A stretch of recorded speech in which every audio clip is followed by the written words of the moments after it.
Welcome to another video from the Vickers MG Collectional Research Association. This is another of our postcard analyses looking at week 3. But before we get stuck into those, let's have a look at week 2 and what we've learned in addition to what I shared last week. I took the opportunity to share this postcard because it was motor machine gun service into one of the specialist tank corps and MMGs or MGC, but really focused on motors and that early stuff, into one of those groups on Facebook where this extra information came up about who this potentially was and his war service. So yeah, thanks to David for sharing that. Really interesting, and it can show what rabbit holes we can chase when we've got this level of detail about an individual. Now, on to week 3. We've got another 7 postcards for you. Please do remember to support us on Patreon at www.patreon.com/VickersMG, where you'll get a preview of these postcards the week before they're released and some more information about them. So in this photo, we've got quite apparent Motor Machine Gun Corps cap badges, the MMG underneath the cross guns there. You can see that it's on the collar badges here as well. And we can't see any shoulder titles. It doesn't actually look like they've got any brass shoulder titles, but we know that there were cloth shoulder titles used for the motor machine guns, and it looks like they're not wearing them there. So that's quite interesting. But yeah, it's a motor machine gun corps, or the motors branch of the machine gun corps, formed from the motor machine gun service. Now, this could possibly be at Bisley, which was their training centre. I'm not sure. It looks like it could be, one of the lodges in the background, like we see, but otherwise not. Let's take a look at the guns first. So this gun on the left here, what we can tell you, Mark 1 muzzle cone there, early one. There's no direction dial or elevating wheel cover on either, but we do have a 5-arch top cover with the Mark 1 tangent sight slide. And you can see, it's quite evident, you can see these ribs in the side here. Let me take the pen off and you can see them more closely. You can see there that we've got some lightning. So this is an early gun, a pre-1916 gun. Which is quite nice. Obviously, there's a dog in this photo, which is great because machine guns and dogs go well together. Group photos of members of the army go well together with dogs as well. There's many a course photo. There's probably more course photos with dogs than there are without. So the men that we've got here, we've got the officer sat in the middle. He's a subaltern with just one star on his wrist. We've then got the sergeant here. We've got a warrant officer class 2 by the looks of it, the company quartermaster sergeant or the company sergeant major. We have the rest. Are they privates? They're privates, which might be they might be classed as gunners actually. We've got a lance corporal there as well. Is the other chap a lance corporal? We can't see. So we've got those. A nice mix of ranks there. Let's have a look at the second gun. Much the same as the first by the looks of it. Nothing jumping out at me as any different. But we can get a better view of his hobs. So the nails in his hobnails, really heavy on the front, very little in terms of across the rest of the boot. So a bit of grip there, but not much else. What can we see? We can't really see the other chap, sadly. So we've got a mix of ranks. We've also got a mix of equipment. So we've got the bandolier with the 03 pattern equipment there. We've got the holster, the pistol case, the ammunition pouch there, and these look to be possibly Mark II or Mark IV Webleys rather than the Mark VI, the grips, and this might well be a Colt new service actually as well. So a mix of pistols by the looks of it. These have got a rounder grip than the Colt, and yeah. So we've got. That might be a Smith & Wesson. Somebody it's got a very, very big foresight on the front there. But it's nice to see this mix. They are all, all of those wearing pistol cases do seem to have the pistols in them, and it's the majority of men. So we've only got four men in the bandoliers. The rest are pistols. So that's quite telling actually. So we've got 4 men in the bandoliers. So they would have been armed with the rifles, and then we've got 1, 2, 3, 4, 5, 6, 7, 8, 9, 9 men with 9 privates or lance corporals, and then with pistols we've got 1 sergeant with a pistol, and then we've got the company sergeant major with looks like no weapon at all, and then obviously the officer. So a good mix there. What else can we say? We've got chaps with leather leggings that seem to indicate that they would be on the motorbikes more so. And we've also then got a few puttees being worn as well. There's no correlation between puttees and pistols or leggings and pistols, so there's no correlation there. A few lanyards being worn around the neck to the pistol, which is quite nice to see. Nice tightly buttoned collars on lots of these men, so the bottom of the collar is pulled in on the majority of them, look, whereas some have the bottom open, but that's a nice sort of sign of smartness and pride in the uniform a bit more. Yeah, so I think that's probably it that I can tell you about these chaps. Now, there's nothing on the reverse of this postcard, and I've scanned it in upside down, so nothing really I can tell you about that at all. Now, this is a sergeant. We can just see his rank chevrons up here. We don't really know which branch of service he is, or which unit, or anything much more about him. He's just wearing a service dress. Now, he's wearing an 03 pattern bandolier. And if we look here, see, this is something I don't recognise, but it's got this little loop for the tongue of the pouch to come into. So that might be a particular variant of the bandolier. I don't know, it might be something interesting to people that know these things. So if you do know what that indicates, then please tell me. I can't tell whether this is a 90 or a 50 round. If it was a 90 round, he might be cavalry. If it was a 50 round, he might just be a mounted member of the corps. So he could be infantry. Sergeants did have horses. Maybe it's him. We can just see the MGC shoulder title there, but we can't see whether it. It doesn't look like at all that it's got a letter of service to indicate the branch of service, so that isn't there. The chevrons are quite nice. They've got the crosshatch on them, which is sort of something quite nice about First World War stuff or Great War stuff. Sometimes you see these crosshatch on the chevrons. It's quite a very well fitting service dress blouse, tunic, jacket, which is very nice. But what we do have is these boots.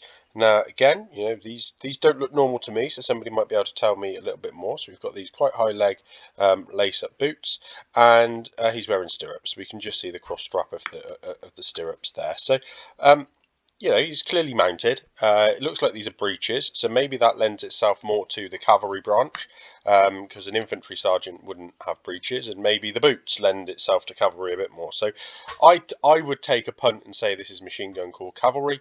Perhaps and you can tell us more. Now, thankfully, the back of the postcard has some additional information on it, and we've got C. Ogden and 64094 MGC. Looks like one's been... the 64094 was added later, but C. Ogden. And that was Charles Edmund Ogden. So thankfully, Graham's database has come up trumps with this one. Shown in the database as Sergeant, previously 10th Manchesters, enlisting on the 4th of May 1916.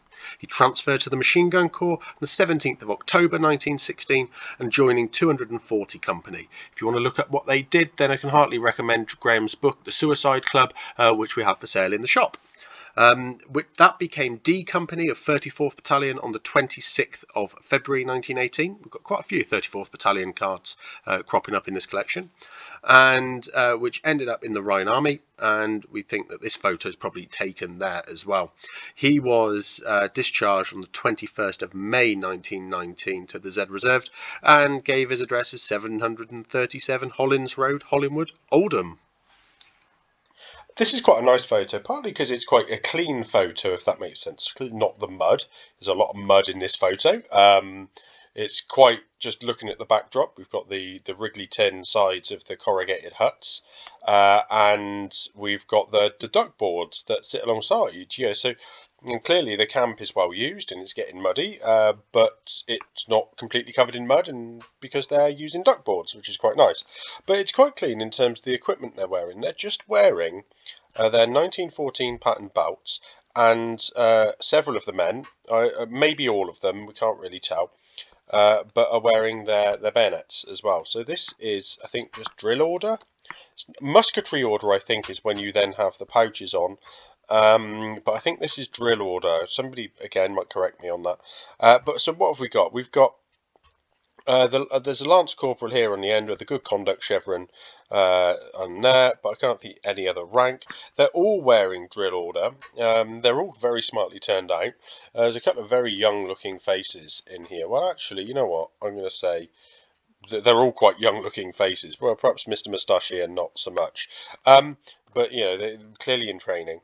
So one of the UK camps, Clipston, Grantham, etc. We might find more out on the back of the postcard. We'll see.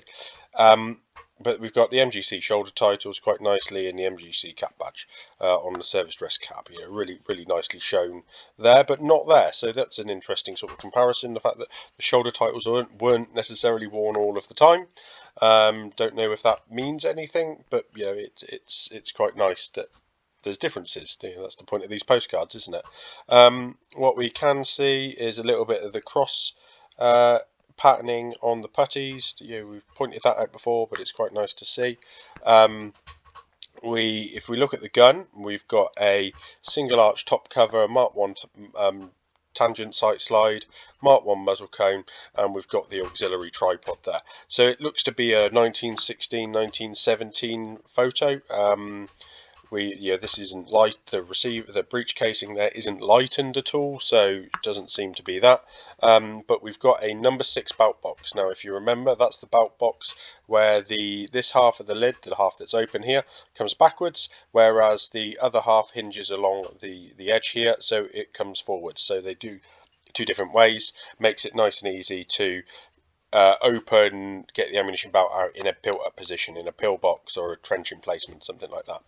Now, it's worth talking about here that the ammunition belt is empty. That's a point that's been picked up on in one of the comments, that many of these stage photos have empty ammunition belts. And it's because drill rounds aren't really a thing. They exist, but you're not going to give 250 drill rounds. You just give 2 or 3 to help cycle the action during a particular element of training. And inert rounds that we use for displays today, well, they certainly aren't a thing. So they're a collector's thing. They're not military at all. So an empty ammunition belt is what you do. It's just the way you take the photos. You could just have no ammunition belt at all, but so be it. We do see ball ammunition in some of these photos, particularly when they're in France and they're just getting stuff out of their limbered wagons and stuff to take the photo there and then. But generally in training, we're not seeing that. We're saying that we can just see the Mark 1 direction dial, and I think we can see it's borderline, but I think that is the thumb screw for the Mark 1 elevating wheel, just shown in silhouette there as well. We've got the front strap there for the and the rear strap for carrying the gun between the number 1 and the number 2 when the auxiliary tripod's fitted. Adds an extra £20 or so, 15 to £20 when this is fitted, so you do want to be carrying it between 2 people.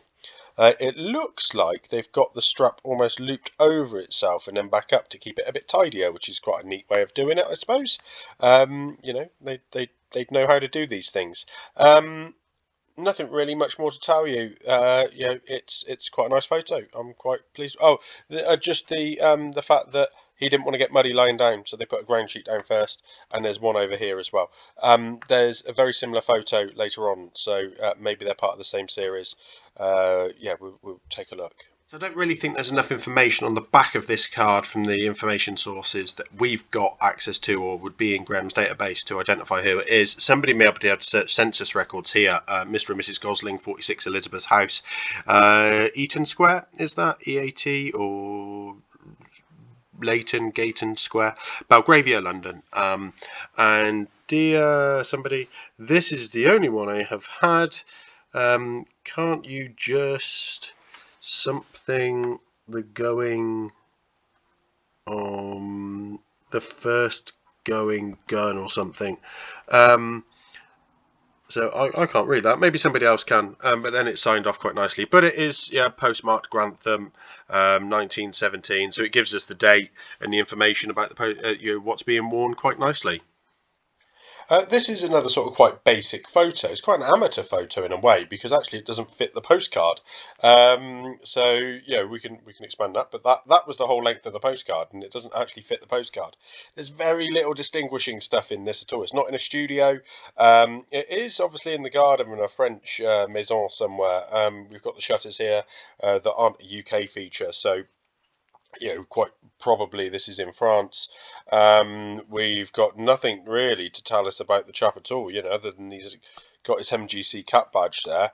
There's nothing, there's no rank insignia, there's no ribbons, there's possibly the MGC title on there, look, but nothing discernible. So it's got an anonymous postcard just looking at the front of it, and there's no patches or anything there. There's a bit of shadow, maybe there is, but certainly not that we can see.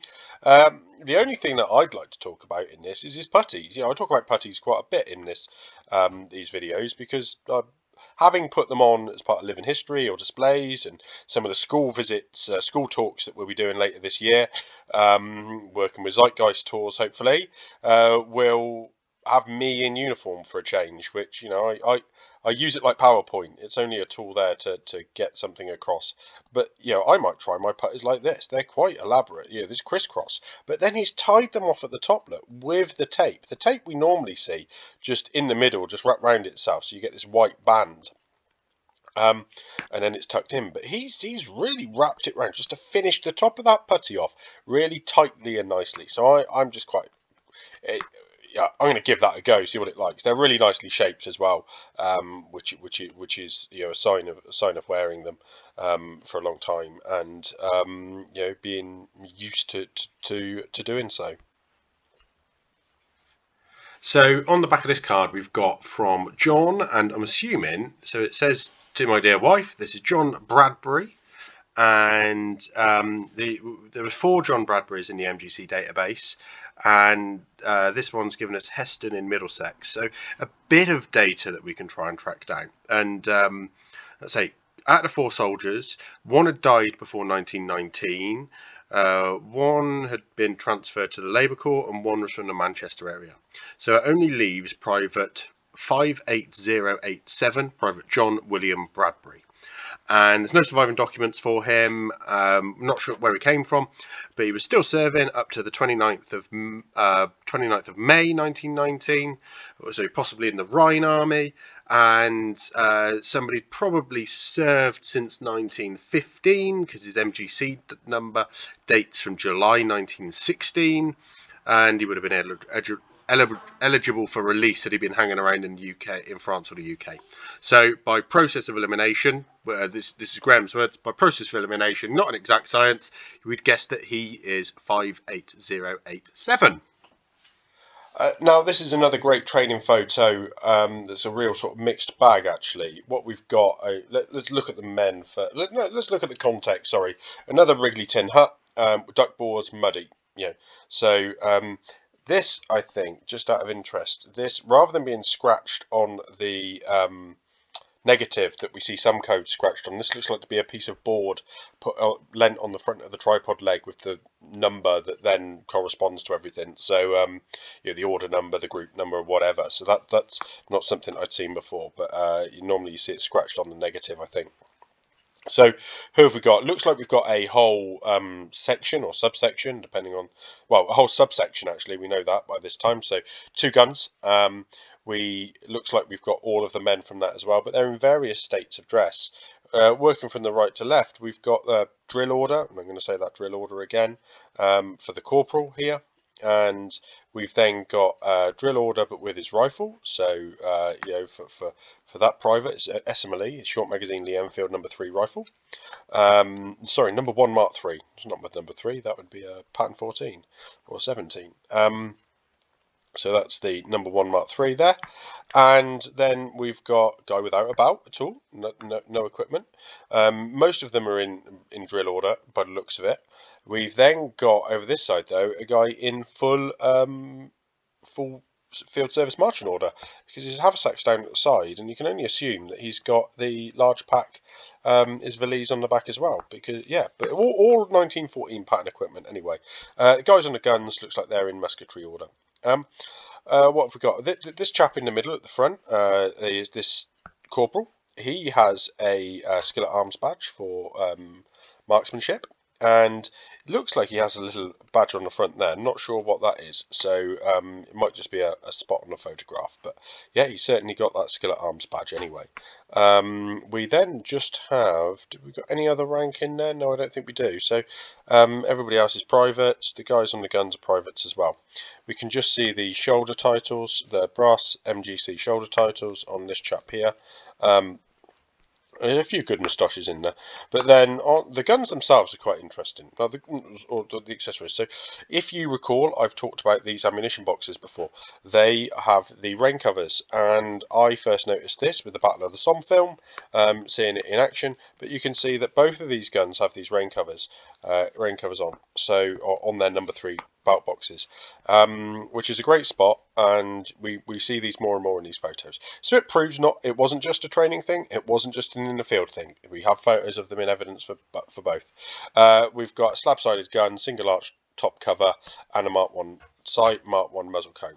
We've got the Mark 1 direction dial and elevate and wheel cover in use here, and obviously that empty belt that is becoming quite common. Nothing really more to report, so probably a late 16 gun, exactly the same over here, that we can see as well. So yeah, nothing major about all these, but certainly a nice group shot. And then when we come to the back, we've got some early photo bombing happening. These chaps here, this looks like a button stick, I think. So for those that have ever cleaned a brass button, you get this button stick, slides over the top, button sits in there, stops the uniform underneath getting. So I think these guys are sat in there building, heard a bit, cleaning their kit, heard a bit of noise outside, stuck their head up and got in a photo, which is a nice bit of comic value added to these photos. So nice to see. Here we've got the back of that postcard. Dear aunt and all, we are now on our way to Clipston, so that was the camp, for night firing practice. We have marched about 15 miles today and are billeted at Balderston, and we expect to reach camp by tomorrow afternoon. Did you get my last letter to you about 10 days ago? I have been wondering about it since. Many thanks for the Christmas cake. So important stuff happening there, possibly from Bert, is it? To somebody and somebody, W&WA Ramsden. Now, Graham's checked the database for us, and we can't match this up to a soldier, sadly. But it's a nice sort of snapshot of what they were writing about. Important things like Christmas cake. Writing again later, scribbled up there. Postmark not really legible on here, but doesn't really matter because we know exactly where he is. He's in Clipston camp. Now, this photo, I'm well aware, might get a lot more people interested. It looks to be early heavy section or heavy branch of the machine gun corps, so the early tanks. They're wearing their overalls. They are equipped with just pistol order, 03 pattern belts, pistol cases, and ammunition cases. 2 on this chap in front here. All got their lanyards on, and they look to be carrying small box respirators over their shoulders as well. Actually, that one might be a hood of some type, so might that one. But this chap certainly with that buckle there, small box respirator. So we've got them all in just MGC cap badges, other than this chap in his steel helmet, which again is a nice added touch. And then it looks like, though, so in their pistol cases, looks like we might have a Colt New Service, and then a Webley Mark 6, so a bit of a variety. That I think is a Webley Mark 6 as well, just by the back band on the grip. But somebody, you could please do correct me on those. We're all learning at the same time here, or I certainly am. Really, one of the things, he's got some properly calloused sort of knuckles and stuff there, which is just a sort of sign of the times, really. This is clearly sort of an in action or in France photo. What's quite nice, I spotted this, was the puttees being worn underneath the uniform, underneath the overalls. So does he probably has his service dress on. It looks quite bulky actually, so he probably has his service dress on under all that gear. So nice and toasty in there. Maybe he's not due inside a tank anytime soon. If you can work out more from this photo, please do tell us, because it's certainly it's a nice image of say potentially early tank crews. Sadly, nothing on the reverse though to give us any more information other than the Guillemot postcard again. So yeah, we've seen that 3 times. This is the 3rd time we've seen that in just barely 21 photos. So 21 postcards. So interesting. Yeah, that one's obviously going to crop up quite a bit. This is an interesting postcard. It's quite late on, so it's 12th of September 1919, and just to quickly look at the gun before we talk into anything more. C1, so nice marking on the tripod there. Mark II muzzle cone, single arch top cover. Looks to be a small Mark II or Mark II Star tangent sight slide as well. Number 8 belt box, I think, by the looks of it as well. This chap here, MGC shoulder titles, nice watch. Both have got MGC cap badges. This one's quite sort of bent around his cap. Wound stripe and some form of medal, possibly a gallantry medal, but late 1919, maybe it's one of the service medals anyway.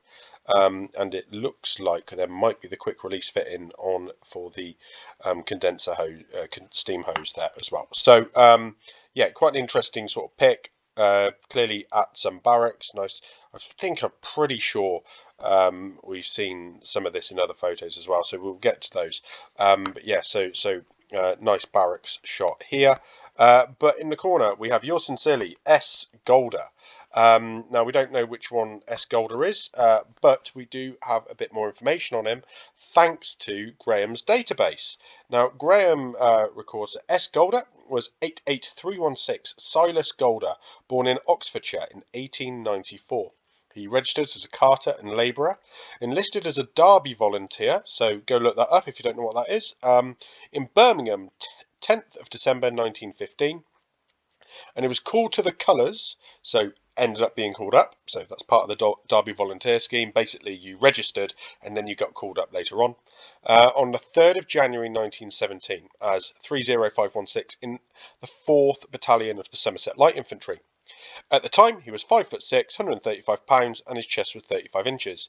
He transferred to the Machine Gun Corps on the 13th of March 1917, posted to 208 Company, later the 4th Battalion, later the 5th Battalion, and then finally 34 Battalion, serving at Godesberg on the Rhine and discharged on the 22nd of October 1919, and his address was 206 Henyage Street, Ashted, Birmingham.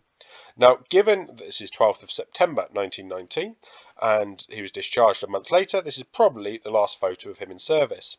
Given that Graham's records, which are quite comprehensive, not infallible, but quite comprehensive, don't mention any medal or anything gallantry, and there's no wound stripe. There probably wouldn't be a wound stripe mentioned anyway, but it's quite possible that the number 2 in this photo is Silas Golder rather than the number 1. So that's certainly a quick guess, but we think it's this chap that remains circled here. But it goes to show that there is quite a lot to be learned about Machine Gun Corps soldiers and the information that we have available. So yeah, possibly the last photo of this chap in service. Supporting Silas's record, this postcard stamped 34th Battalion Machine Gun Corps. So this is while he was in Germany in the 34th Battalion. So yeah, quite nice to have it stamped. Made tracking the individual down a fair bit easier. Thank you for watching. Please remember to like and share the video and subscribe to the channel. Please support us on Patreon if you're able to, and let us know of anything you'd like to see in the future. I look forward to hearing from you.